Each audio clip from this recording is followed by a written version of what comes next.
Well, tomorrow, Major League Baseball will honor the late baseball legend Roberto Clemente. The commemoration falls on the first day of Hispanic Heritage Month. In 1972, Clemente died in a plane crash while delivering aid to Nicaragua after the country was hit by an earthquake. His late wife, Vera, continued his mission of helping communities and organizing youth baseball clinics. And now Hispanic players make up more than 30% in Major League Baseball. It's a number that continues to grow. And nearly 2,000 players of Hispanic descent have played across Major League Baseball history. Now, his family is pushing for Congress to recognize him with a national holiday on his birthday. That would be August 18th, and he would be the first Hispanic person recognized in the MLB in this way. Joining us now from one of the foundation's baseball clinics in Pittsburgh is Clemente's son, Roberto Clemente Jr. What an honor to speak to you today. Thank you so much for being here on NewsNation. Laura, thank you for having me. I'm very glad to be here. Oh, thank you so much. So let's talk about this. In what ways do you feel your father's legacy continues to make an impact more than 50 years after his death? So many people knew about your father and continue to honor him. Well, we're so proud that when you hear the name Roberto Clemente, baseball is secondary for the meaning of that name and the impact that he still has in society. We have, right now 29 schools named after him, 40 parks, including Mannheim, Germany, since 1973, where people can go and really learn about Clemente. We have 25 statues, the most of any U.S. athlete, 250 books written about him, countless streets and highways and bridges. You got 30 colleges with the Clemente course in humanities. And of course, the major one is Major League Baseball highest honor, which is the Roberto Clemente Award, which actually Clemente Day celebrates on Sunday. Wow. I mean, that is quite a list.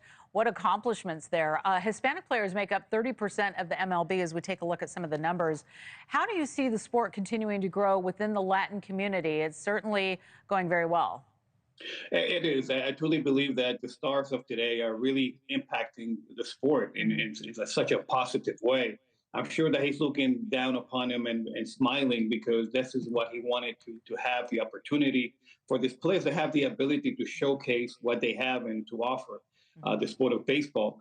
And not only baseball, but he really wanted kids to be able to have any type of sport that would keep him off the streets. And that's why he wanted to have a sports city in Puerto Rico to be able to host those kids that really want to learn about sports. So we're very happy that 50 years after his death, his legacy is stronger than ever.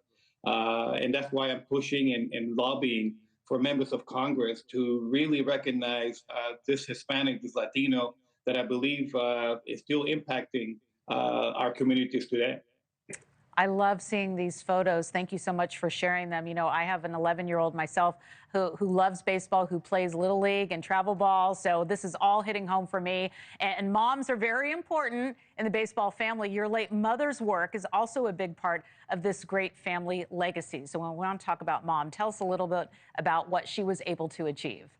Well, Mom has her own legacy that we're so proud of.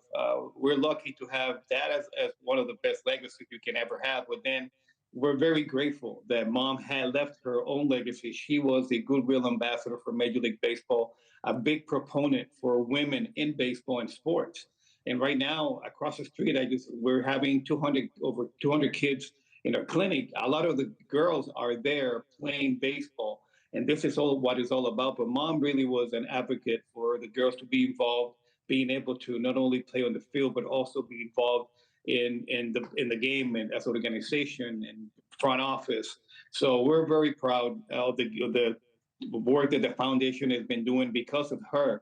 She carried that torch after the accident for 50 years. And we're so proud that she's still with us. What a hat tip to her. Great photos of her as well. I love these stories about your family. Tell us about your efforts to have the MLB retire your father's jersey number. I know that's something you're working on. Well, we as a family have left that to the fans. The fans are really the ones that are pushing that movement in terms of having that conversation and pleading with Major League Baseball to retire the number. Thanks for watching. Go to joinnn.com to find NewsNation on your screen. And don't forget to click the red subscribe button below to get more of NewsNation's fact-driven, unbiased coverage.